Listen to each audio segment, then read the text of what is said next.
Hello guys, I'm Tanzil here today. So I will explain you about the main three traditional coffee process. So let's talk about the process. I try to explain you very well. I hope you also understand. So there is three different process: natural process, wash process, and then honey process. In honey process also there is three different steps: black honey, red honey, and yellow honey. We will talk about all today. The first thing is after harvesting cherries, there is another step occurs, which means process. How it works, how it does, we'll talk about this. Okay, so each of them has a different part to play. How your morning coffee cup smells and tastes. But what is the method behind each of them and how exactly they impact in our beans? So let's talk about natural process, how it works. We pick ripe cherries, floated in water, and we remove floaters like any overripe or underripe cherries, and then we keep all the cherry fruits in direct sunlight in coffee beds to dry with the cherry fruit. So about that process I add here one video. Please must watch that video. There is all explanation how natural process works. Please watch this video and come back. Processing videos we have done, and today we're going to be looking at natural, or sometimes called dry processed coffee. Cherries are picked from the trees and cleaned. They're cleaned so the producer can separate the unripe, overripe and damaged cherries and remove dirt, soil, twigs and leaves. This is often done by hand using a large sieve. Any unwanted cherries are picked out from the top of the sieve. The coffee cherries are spread out in the sun, either on large concrete or brick patios or on matting raised to waist height on trestles called Indian raised beds. As the cherries dry, they are raked or turned by hand to ensure even drying and prevent mildew. This can have a big effect on the final taste in the cup and stops an over-fermentation of flavours. It may take up to 4 weeks before the cherries are dried to the optimum moisture content. It affects the final quality of the green coffee. A coffee that has been over-dried will become brittle and produce too many broken beans during hulling. Broken beans are considered to be defective beans.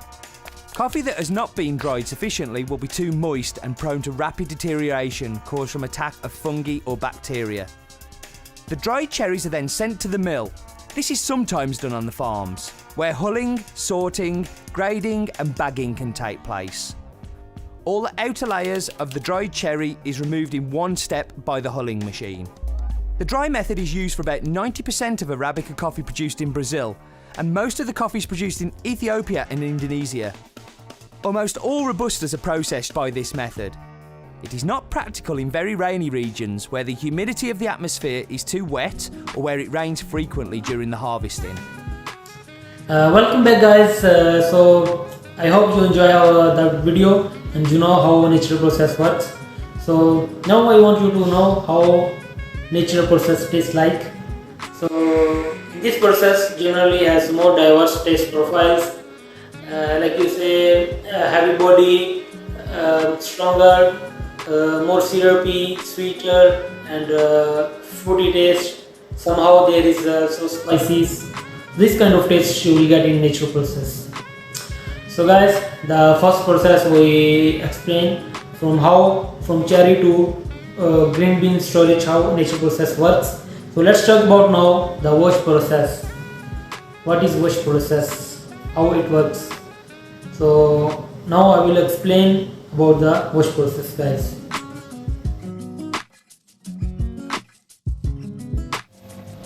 Hello guys, let's talk about wash process. So which is also called wet process. In this process we remove beans from cherries as soon as possible and dry with the parchment. So in the beginning we pick ripe cherries from trees and carry to the receiving point. In the receiving point they weight the cherries and they clean all the dust, all the soils in floaty tank. They just put all that cherries into floaty tank to remove floaters, so like overripe and underripe cherries. After that process happen, we'll go to the next step, which is called depulping. They bring all that cherries to the depulping machine to remove the outer skin. All cherries put into that depulping machine, and then this machine remove outer layer, and there is another layer, sticky layer, which is called mucilage still with that beans. So to remove that mucilage, they keep all that beans into fermented tank, and they put water, just keep there for a whole night for the fermentation. So normally in every coffee there is a fermentation. For this wash process, this fermentation is required to remove that mucilage from the beans. So with this process, the mucilage is soft, easy to clean or easy to wash. So next day the washing process is started. They wash 2 to 3 times that beans, and also they check also with their hands how the sticky layer is still there. So after finish that one, they bring all that beans to the sorting table to remove some floaters or some coffee husk there. So after that, to make it just the coffee quality better, so after that process, they bring all that beans to the drying process. So they put all that beans to coffee beds to dry in direct sunlight for like 1 to 2 weeks. It depends also on the weather, how the weather is there. So for this process, they also check every time the moisture. The coffee moisture is normally we need 12 to 14%, like above 11. So they check every time the moisture. So when they reach at that level, like in that level of moisture, so they just remove that beans to and carry to the storage, green bean storage. So like 1 to 2 months, though that beans still in that storage, and later on it's ready to ship.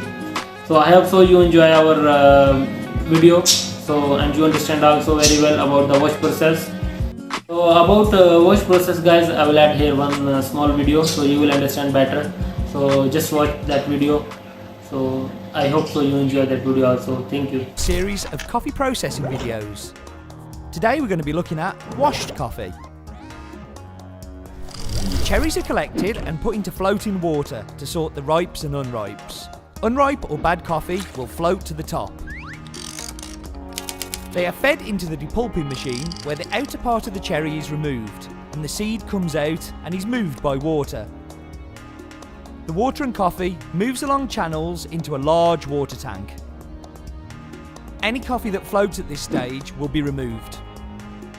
The coffee is left in water for between 8 and 50 hours, depending on the country, temperature and local processes, to remove the mucilage that is stuck to the seed after the cherry is removed. Once the coffee is taken out of the tanks, it's taken to either concrete patios or to dry on Indian raised beds in the sun.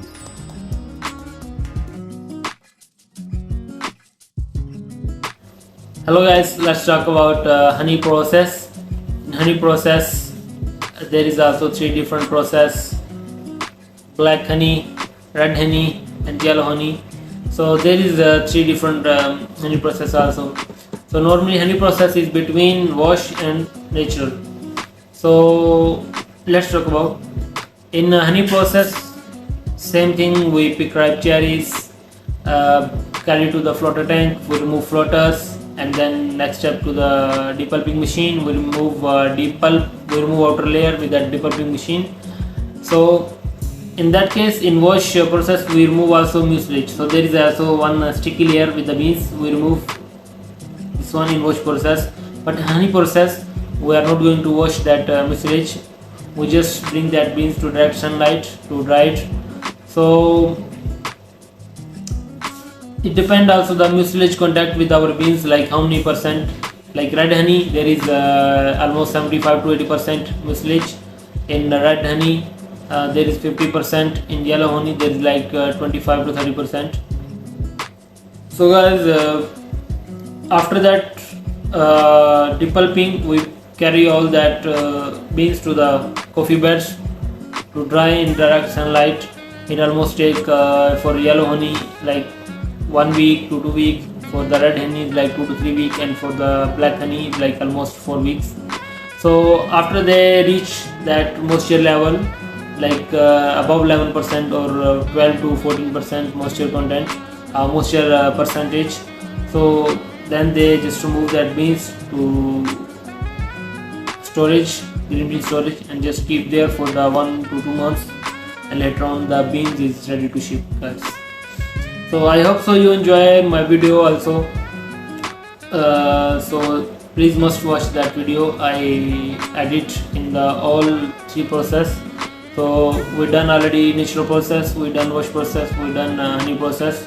So if you have any kind of question or anything, so please don't be hesitate to ask me or ask our superiors. Thank you, guys.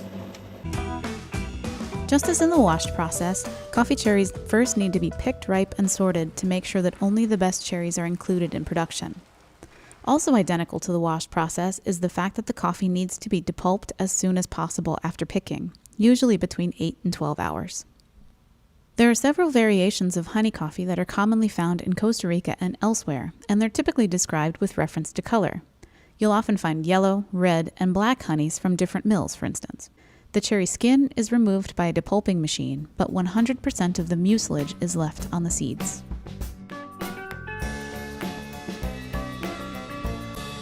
The main focus of producing honey coffees at Las Lajas is in the drying phase.